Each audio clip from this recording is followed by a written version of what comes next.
আজকে আপনাদেরকে দেখিয়ে দেব উপত্য হতে গড় ব্যবধান কিভাবে নির্ণয় করে। গড় ব্যবধান নির্ণয়ের অঙ্ক হচ্ছে দুইটা, একটা হলো উপত্য হতে গড় ব্যবধান নির্ণয়, আরেকটা হলো সারণী থেকে গড় ব্যবধান নির্ণয়। আপনাদেরকে দেখিয়ে দিই, এখানে সারণী থেকে গড় ব্যবধান নির্ণয় কীভাবে গড় ব্যবধান নির্ণয়। এখানে দেখতে পাচ্ছেন যে শ্রেণীব্যাপ্তি দেওয়া আছে এবং গণসংখ্যা দেওয়া আছে, এটা হলো সারণী। সারণী থেকে গড় ব্যবধান নির্ণয় করতে হবে। আজকে আপনাদেরকে দেখিয়ে দেবো উপত্য হতে গড় ব্যবধান নির্ণয় এবং পরের ভিডিওতে দেখিয়ে দেবো সারণী থেকে কিভাবে গড় ব্যবধান নির্ণয় করে। প্রথমে দেখতে পাচ্ছেন যে এখানে উপত্য দেওয়া আছে। আমরা গড় ব্যবধানের সূত্রটা প্রথমে দেখব। এই যে সূত্রটা, এই সূত্রটা আমরা মুখস্থ করে নেব। এখানে সূত্র দেওয়া আছে M D x bar equal summation পরম মান এক্স মাইনাস এক্স বার পরম মান বাই এন। এটা হলো গড় ব্যবধানের সূত্র।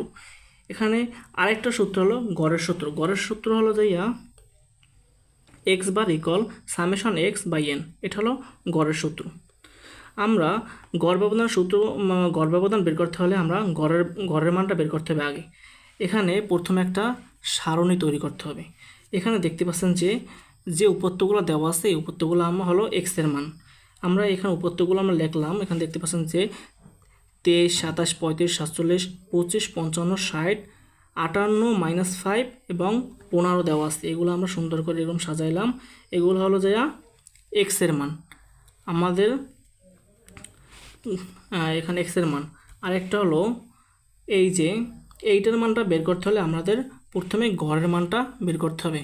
আমরা প্রথমে গড়ের মানটা বের করব। গড়ের মানটা কীভাবে বের করব? গড়ের মানটা বের করতে হলে এই হলো গড়ের সূত্র, আর আমাদের এই উপরে এক্স সামেশন এক্সের মানটা প্রথমে বের করে নিতে হবে। গড়ের মানটা বের করতে হলে এই সবগুলো যোগ করলে আমরা সামেশন এক্সের মানটা পেয়ে যাই 340। তাহলে আমরা গড়ের সূত্রটা বসাই। এখানে গড়ের সূত্র দেখতে পাচ্ছেন, গড়ের সূত্র x bar equal summation x by n. আমরা সামেশন এক্সের মান পেয়েছি 340, আমরা মান পেয়েছি, দেখিয়ে দিয়েছিলাম এখানে দেখতে পাচ্ছেন 340 আমরা মানটা পেয়েছি। মানটা বসিয়ে দিই। এবার এন এর মান কত? এখানে আমরা এন এর মান কত আপনারা দেখাই। এখানে সংখ্যা উপত্য আছে কয়টা? 1, 2, 3, 4, 5, 6, 7, 8, 9, 10টা। এখানে 10টা উপত্য আছে, এই জন্য এন এর মান হলো 10। এখন আমরা 340কে যদি 10 দ্বারা ভাগ দিই তাহলে আমরা পাই 34। 34 হলো গড় পেয়েছি আমরা 34।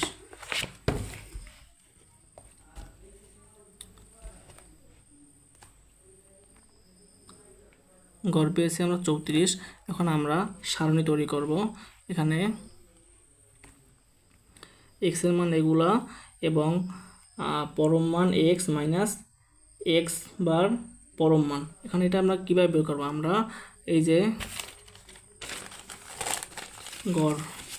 গড় পেয়েছি আমরা দেখাই। এইটা হলো গড় পেয়েছি আমরা 34। এখানে দেওয়া আছে এক্স এর মান 23। 34 যদি আমরা 23 দ্বারা মাইনাস করি তাহলে আমরা পাই 11। এই 11/11 আমরা এখানে বসিয়ে দিয়েছি। এবং পরের লাইনে আসি, এখানে 27। এই যে গড়ের মান পেয়েছে 34, 34কে যদি 27 দ্বারা মাইনাস করি, 27 দ্বারা মাইনাস করলে আমরা পাই 7।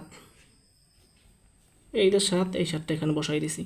তারপর আবারও আসি, 34কে আমরা যদি 35 দ্বারা মাইনাস করি তাহলে আমরা পাই -1।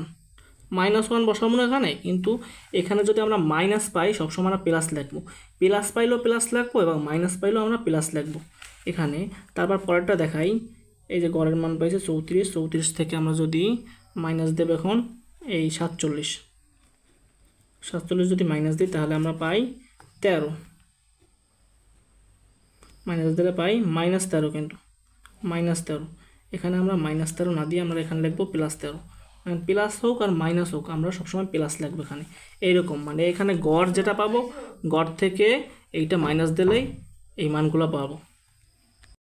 তারপরে আমরা চলে আসি মূল যে সূত্রটা গড় ব্যবধানের।